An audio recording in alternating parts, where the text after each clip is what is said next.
Kgomo tseo Basotho, kgomo tseo le manamane a tsona. Kgatisong yana re tlilo bua ka kgwale. Kgwale ke eng? Kgwale ke mofuta wa nonyane e leng karolo ya lelapa la dikwekwe le mefuta e meng ya dikgwale.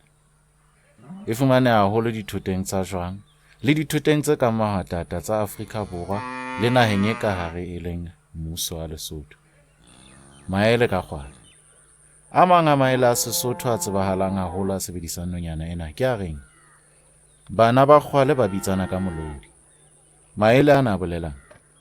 A bolela hore dinakong tsa mathata le ditsietsi, bana ba motho kapa ditho tse haufiufi tsa malapa di a thusana le ho tshehetsana. Re entse tukisetso ya ho aba le ho hlalosa dikarolo tse itseng tsa leano taba ya Sesotho ka Senyesemane, e le hore ba bang ba batho ba thasellang puo ya Sesotho le ba ntseng ba ithuta puo ena ba ka fumana makumane a itseng a leano taba ya Sesotho. Link ya kgatiso ya Senyesemane e buang ka kgwale le maele ka yona e fumaneha tlhalosong ya video ena. Ho fihlela ra abelana makumane a leano taba hape Basotho. Ha di bokwe.